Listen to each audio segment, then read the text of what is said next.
Comment créer plus d'entreprises en milieu rural? Voilà le thème de notre débat avec Thibaut de Saint-Simon. Bonjour. Bonjour. Bienvenue, vous êtes le directeur général de la Fondation Entreprendre. Et Sébastien Levrier, bonjour. Bonjour. Bienvenue à vous aussi. Cofondateur, directeur associé de Petite Rivière. C'est une association qui est accompagnée par la Fondation, qui a été créée en 2008, la Fondation Entreprendre. Avec quelle mission? Ouais, alors là, on est l'unique fondation experte et dédiée à la cause entrepreneuriale en France. Donc notre mission, c'est vraiment d'accompagner toutes les associations qui agissent dans le champ de l'entrepreneuriat en France. On a la chance d'avoir un magnifique écosystème associatif qui accompagne les créateurs, les repreneurs, aussi les entrepreneurs en difficulté, des associations qui vont aussi semer l'envie d'entreprendre, développer les compétences entrepreneuriales. Et donc le rôle de la Fondation, c'est de financer, d'accompagner, de soutenir le développement de tout ce tissu associatif en les finançant et en leur apportant aussi beaucoup d'accompagnement dans leur structuration et leur développement. Et avec notamment une réflexion pour accompagner ces associations et pour accompagner les entreprises. Ça passe, entre autres, par un livre blanc sur l'entrepreneuriat en milieu rural que vous avez publié. Alors, si j'ai bien compris, c'est le résultat de plusieurs années d'expérimentation, c'est ça? Exactement. Nous, à la Fondation Entreprendre, on voit l'entrepreneuriat comme un levier d'agir sur les grands enjeux de transition de notre société. Agir sur l'égalité des chances, agir sur les défis environnementaux et aussi agir sur la revitalisation des territoires. Et donc, on est parti d'un constat que les territoires ruraux, c'était des lieux stratégiques pour l'avenir de notre pays, des lieux où s'invente la coopération, le savoir-vivre ensemble, mais aussi des lieux de ressources et de développement de nos ressources françaises. En revanche, on est parti du constat que l'entrepreneuriat était assez peu présent, assez peu développé et qui nécessitait un accompagnement un peu spécifique.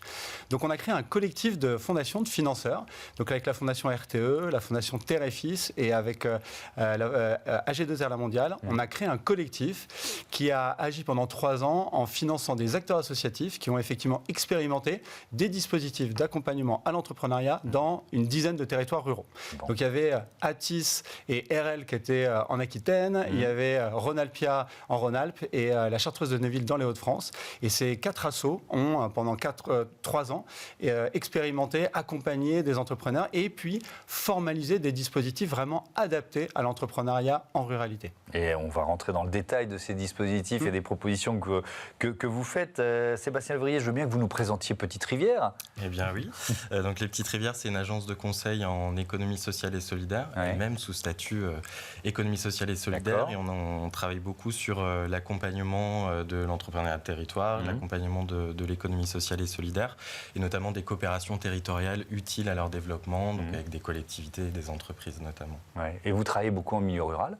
Alors on a travaillé en milieu rural dans le cadre d'une étude qu'on avait menée pour l'Agence nationale de cohésion des territoires sur l'économie sociale et solidaire et l'entrepreneuriat de territoire en milieu rural, où on s'est rendu compte aussi en explorant les différents modèles que cette économie pouvait être vecteur pour les territoires ruraux d'accélération de la consommation et de la production durable, de renforcement du lien social sur des zones qui peuvent être très peu denses et très isolées.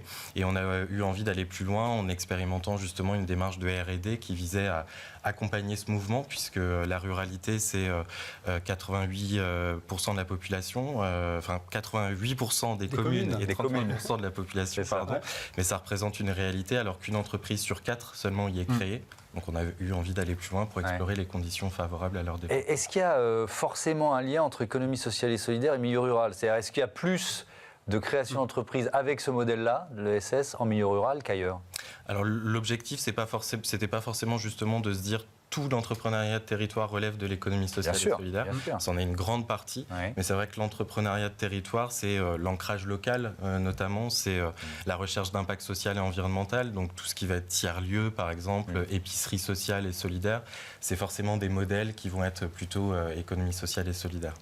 Avec ces zones de revitalisation rurale, les ZRR, qui ont été créées entre 2012 et 2022, elles ont attiré 12% des entreprises créées sur le territoire. C'est un outil efficace, ça, Thibaut de Saint-Simon? Les ZRR, nous, on n'a pas eu un focus spécifique sur ces territoires-là. On a voulu travailler sur la ruralité de manière un peu plus large.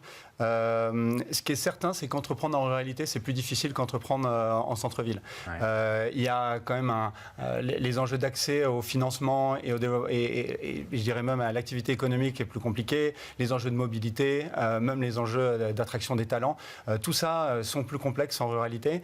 Et donc l'expérimentation, elle a a permis de montrer que, résultat, pour accompagner à la création d'entreprise, il fallait développer des outils spécifiques, notamment le aller vers, c'est-à-dire quand on veut créer un dispositif de création, d'accompagnement entrepreneur en réalité, ça nécessite de débloquer l'envie d'entreprendre, de travailler en lien avec les collectivités locales, les entreprises du territoire.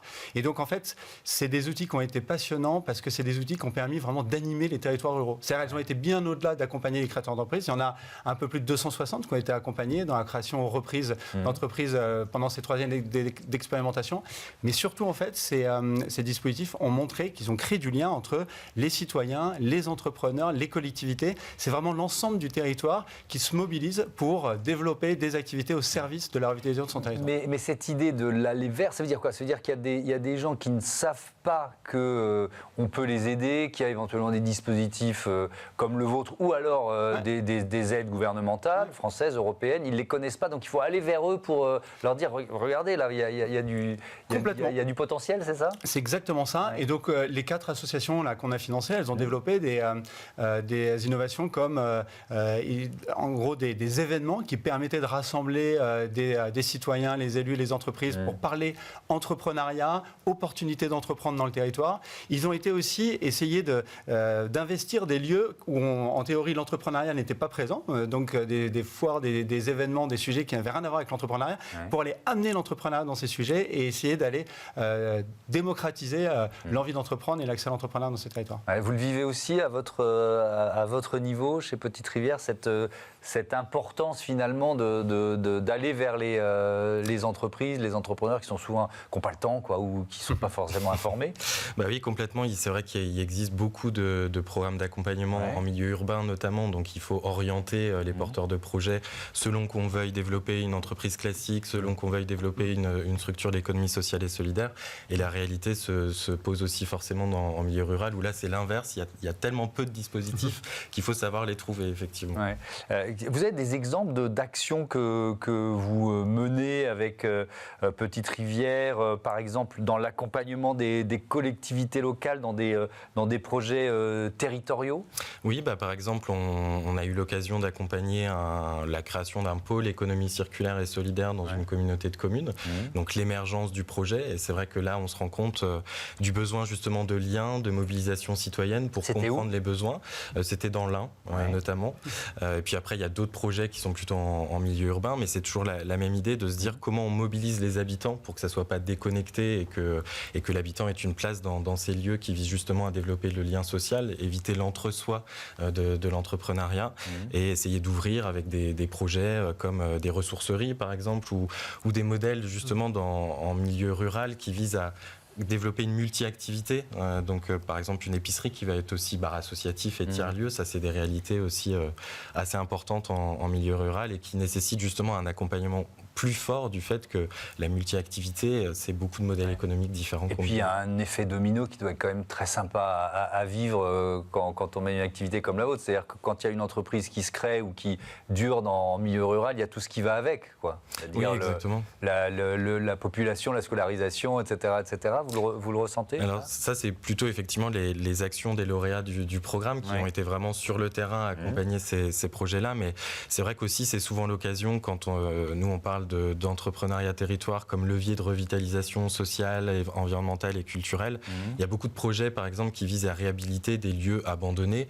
On a même un projet d'église désacralisée qui est devenu un lieu de lien social. Ça peut être d'anciennes halles, par exemple, d'une communauté de communes. Et c'est vrai que réactiver le premier lieu de lien social qui n'existait plus jusqu'à présent, c'est aussi l'occasion de développer des projets culturels, artistiques, et donc de recréer du lien entre des nouveaux habitants, les néo-ruraux, et peut-être les habitants plus classiques, où on sait que parfois il peut y avoir des frictions entre les deux.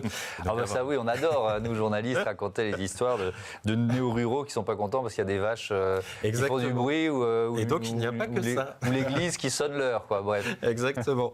Donc il y a d'autres exemples plus créatifs. Thibaut de Saint-Simon. Oui, peut-être pour compléter, ce qu'on a pu vraiment observer, c'est qu'entreprendre en réalité, c'est entreprendre en collectif. Là, les quelques chiffres qu'on a pu mesurer à la fin fin de l'expérimentation, c'est qu'il y a eu plus de 13 000 citoyens qui ont été impliqués dans la définition des projets entrepreneuriaux.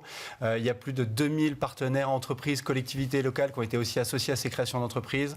Et à la fin, les projets qui ont été accompagnés, ils ont touché en bénéficiaires ou en clients un peu plus de 4000 citoyens dans les territoires. Donc on voit vraiment que c'est un outil d'animation et c'est une approche collective de l'entrepreneuriat en réalité. Alors, il y a eu plein de propositions dans ce livre blanc, il y en a une dizaine. Il y en a une on va peut-être avoir le temps d'en faire deux, mais j'en prends une, c'est la sensibilisation des entreprises traditionnelles. Je trouve ça intéressant. Vous dites sensibiliser les entreprises traditionnelles à l'engagement en faveur de l'entrepreneuriat de territoire. Ça passe par quoi? Quel constat vous avez fait pour faire cette proposition?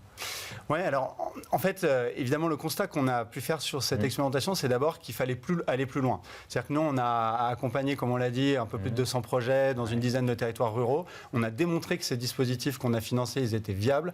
Et maintenant, il faut qu'on les amplifie. Et c'est ces 10 propositions qui visent vraiment à ouvrir ces pistes. Alors, le lien avec le monde privé, les entreprises, c'est de dire qu'en fait, il faut un peu plus de mécénat intéressé au sujet de la ruralité. Nous, comme on l'a dit, on a travaillé avec la Fondation RTE, la Fonds de dotation terrifice à AG2R. Mais je pense que la philanthropie, le mécénat, les entreprises doivent un peu plus s'intéresser à la ruralité et consacrer des moyens aussi de mécénat, de philanthropie à la ruralité. Mais je pense qu'il y a aussi la puissance publique qui est importante. Ça, on a aussi pas mal de propositions dans ce sens-là. Si je peux me permettre d'en citer deux. Allez-y. Il nous reste une minute, donc il y a le temps. Super. La première, c'est on a une politique publique qui finance la ruralité en France, ça s'appelle France Ruralité. Et bien, les dispositifs d'accompagnement à l'entrepreneuriat n'étaient pas éligibles à ce dispositif de financement public. Donc, on a fait cette recommandation-là et la ministre de la déléguée à la ruralité s'est engagée à travailler en ce sens et à pouvoir ouvrir donc, ce dispositif aux associations d'entrepreneuriat. Ça, c'est super. Le deuxième point, c'est qu'entreprendre en réalité, c'est indispensable de le faire avec l'élu local, avec les collectivités locales. Il faut donc les former, les outiller à l'outil de l'entrepreneuriat pour revitaliser leur territoire. Et ça, pareil, le ministère s'est aussi engagé à travailler avec nous dans ce sens-là. Donc, on attend tous ces travaux à venir au service de l'entrepreneuriat en réalité. Merci beaucoup à tous les deux et à bientôt sur Be Smart for Change. On passe tout de suite à notre rubrique Startup et Innovation.